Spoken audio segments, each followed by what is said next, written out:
আজকের ভিডিওতে জানবো নাগ পঞ্চমী কেন পালন করা হয়। শ্রাবণ মাসের পঞ্চমী তিথিতে পালিত হয় নাগ পঞ্চমী।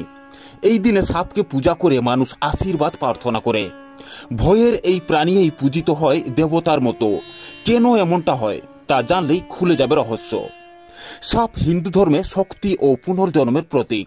তারা শিবের গলায়, বিষ্ণু সজ্জায় ও মনসার বাহনে থাকে। এই প্রতীকের পেছনে রয়েছে দেবতাদের সঙ্গে গভীর সম্পর্ক, তাই তাদের শ্রদ্ধা ও পূজার প্রচলন বহু প্রাচীন। সাপ বাস করে মাটির নিচে, ভূগর্ভস্থ শক্তির প্রতিনিধি। তারা জলের ধারক, তাই কৃষির সঙ্গে সরাসরি সংযুক্ত। সাপকে শান্ত রাখলে প্রকৃতিও শান্ত থাকে, এমন বিশ্বাস বহু পুরনো। শ্রাবণে বর্ষায় গর্ত ভিজে যায়, সাপ উঠে আসে বাইরের জগতে।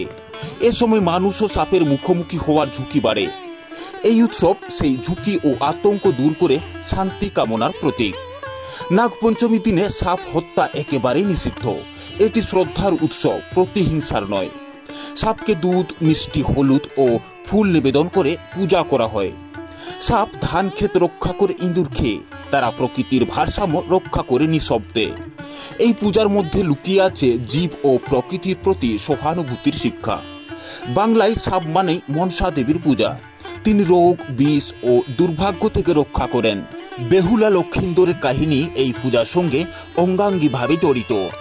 সাপকে ঘিরে রয়েছে শত শত লোককথা ও ধর্মীয় আচার। এই বিশ্বাস জীবন্ত থেকেছে প্রজন্মের পর প্রজন্ম।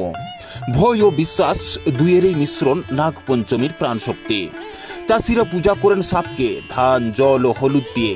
এই রীতিতে জড়িয়ে আছে জমির কল্যাণ ও ফসলের আশীর্বাদ।